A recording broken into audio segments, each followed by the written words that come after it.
I was sitting in church this morning and this pastor said this one line that stopped me. He said that purpose isn't what you enjoy, purpose is what you would die for. And that shook me, but it's so true. Most people build the idea of purpose around comfort, around passion, around whatever feels exciting in the moment. But real purpose, that's the thing that demands something from you, the thing that stretches you, the thing you'd keep showing up for, even if it was inconvenient, uncomfortable, unrecognized. And I thought about it, if it doesn't cost you anything, then it's not purpose, it's preference. Look at Martin Luther King. He didn't march because he was inspired. He marched because silence was too expensive. He lived knowing that he might not see the world that he was fighting for, and he still lived like it is worth giving himself to anyway. That's purpose, when the impact matters more than the outcome.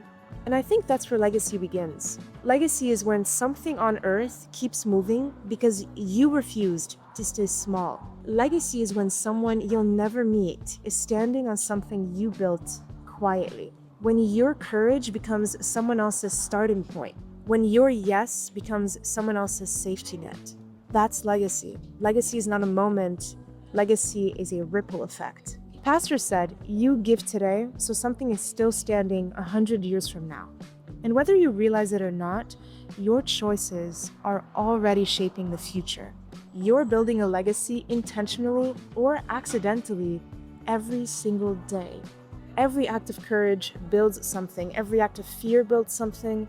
Every excuse builds something. Every sacrifice builds something. And I want you to think of the one thing you keep avoiding, the thing that scares you, that stretches you, that asks more of you. That's where your purpose has been hiding. Purpose lives in the thing that you avoid, not the thing that you enjoy. Purpose asks for evolution. Purpose asks for honesty. Purpose asks for the death of the version of you that shrinks to stay safe. Because here's another truth. Your comfort leaves nothing behind, where your purpose leaves everything behind. Comfort is forgettable. Purpose is generational. Comfort dies with you, purpose doesn't. Purpose is the part of your life that refuses to let you settle. This is the part that demands courage. It's the part of your life that makes you bigger than your lifetime.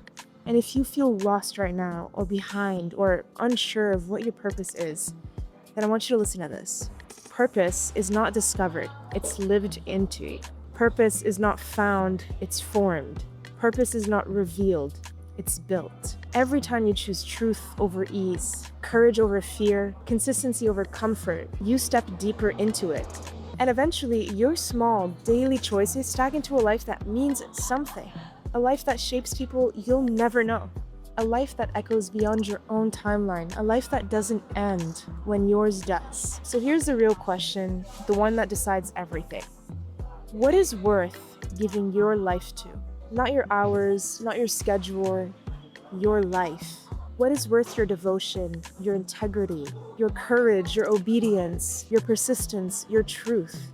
Because the moment that you answer that honestly, your purpose becomes obvious and your legacy becomes inevitable. Because a life built on comfort dies with you, but a life built on purpose lives beyond you. Choose the one that survives. Because if you don't choose something worth sacrificing for, then life chooses it for you, and it will make you small.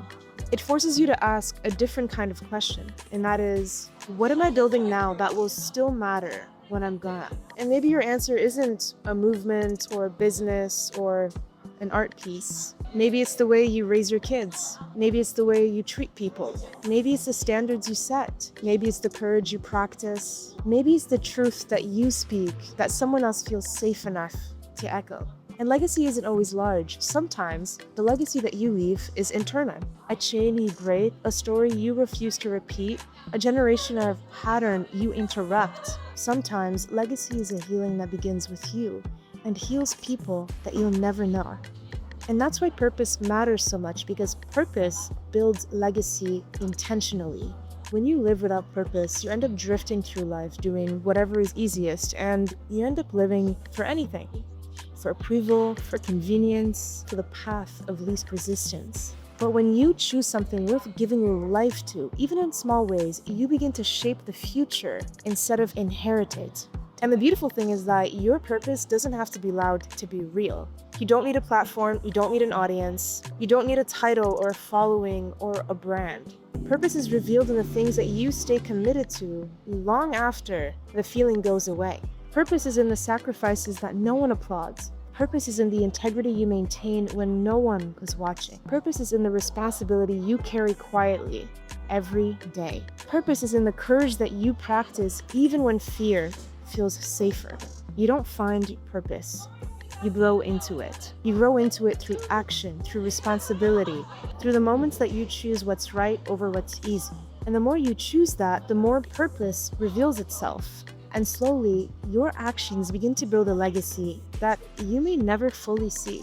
A legacy that lives in the people you touch, in the way that you shape your family, in the standard you set, in the courage you model, and in the quiet word that becomes someone else's foundation. That's what the pastor was pointing to. That purpose isn't about the present. It's about the future that you're building without even realizing it. So when you ask, what is my purpose? The better question is, what am I willing to give myself to?